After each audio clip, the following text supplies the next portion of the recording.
you ever feel like your brain just hijacks your heart? Instead of just feeling something, your mind immediately jumps in and, well, tries to solve it like a math problem. Today, that's exactly what we're going to get into. This really powerful habit of intellectualizing our feelings. Okay, so think about the last time you felt something really strong, maybe sadness or, I don't know, a flash of anger. Did you just let yourself get swept up in it? Or did you kind of find your mind taking a step back, becoming this sort of scientist of your own emotion? Analyzing why you felt that way, where it came from, the logic behind it all. If any of that sounds familiar, yeah, you're in the right place. So this tendency, it puts you in a really specific role, one you might not even realize you're playing. We're calling it the feeling analyst. And it's a role that's super common for those of us with those constantly worrying analytical minds. You know the type, always looking for patterns and solutions. And the thing is, this process is almost instantaneous, right? An emotion shows up, a little pang of anxiety, a wave of disappointment, but before it can even really land, your brain just kicks into high gear. And all of a sudden, it's not a feeling to be experienced anymore. Nope, it's a problem to be solved. It's a puzzle to deconstruct, a mystery to understand, and ultimately contain. Now, this automatic switch from feeling to thinking, it isn't just some random personal quirk. It's actually a recognized psychological process, a very specific mental move our brain pulls when it's under pressure. And you know what? Just giving this habit a name is so powerful. It's like someone hands you a key, and suddenly you unlock this whole new way of understanding not just what you're doing, but why you're doing it. It sheds light on how our minds are uniquely built to handle these really intense experiences. Okay, so here it is. It's called cognitive distancing. And it's basically the process of stepping back from intense emotions to analyze them logically, almost impersonally, instead of just, experiencing them directly. Now, you're not ignoring the feeling, not at all. You're observing it, analyzing it, kind of like it belongs to someone else.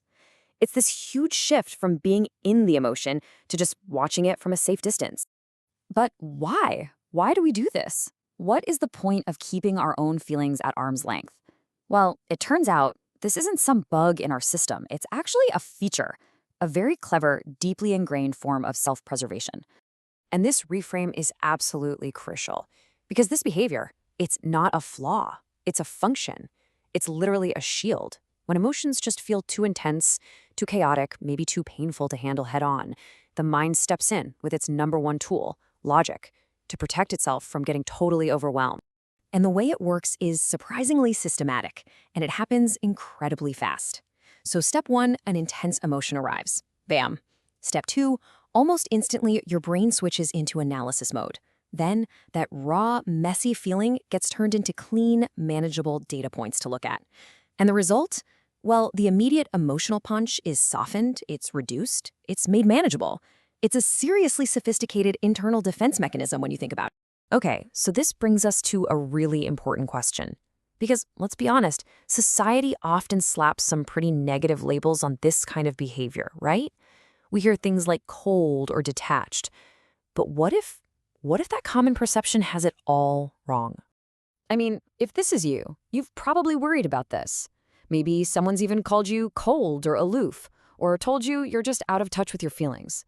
It's a super common criticism, both from other people and, let's face it, from that little voice inside our own heads. But is that the real story here? Well, what we're finding suggests it's time to completely reframe this whole narrative. Because what might look like detachment on the outside is actually a sign of something very, very different and way more powerful happening on the inside. So here's the big shift in perspective. Over here, you've got the common negative labels: cold, detached, maybe even flawed. But over here, you have the cognitive reality. It's a protective, analytical tool for preventing overwhelm. And when you look at it that way, it's not a weakness at all. It's actually a unique kind of strength. So instead of seeing this as some kind of emotional failing, what if we saw it as evidence of a highly active, analytical mind just doing its thing? It's a strategic move to maintain control when things feel chaotic inside. It actually shows real cognitive strength. And it shows this deep down confidence in your own intellect as the best tool you've got for navigating, well, not just the outside world, but your inner world too. All right, so with this new way of looking at it, where do we go from here? The goal isn't to stop analyzing. That's not going to happen. It's about finding a way to integrate that powerful intellect with your emotional core. It's about connecting your mind with what we could call your intellectual heart. And here's the most important takeaway. If this is you, it's not that you feel less than other people. It's that you process feelings differently. Your mind is your main filter for pretty much everything, and that includes your emotions. Let's go back to that analogy. It's not a bug in your programming, it's a core feature of your operating system. Honestly, just recognizing and being able to name this process, cognitive distancing, can be so incredibly empowering. It gives you a whole new language for your own experience, and more than anything, it validates it.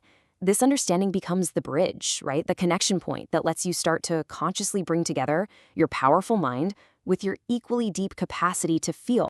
So, we'll leave you with this to think about.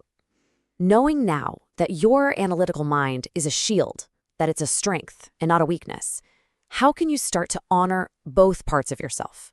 How can you use that incredible intellect not just to dissect your heart, but maybe to start building a better, more connected relationship with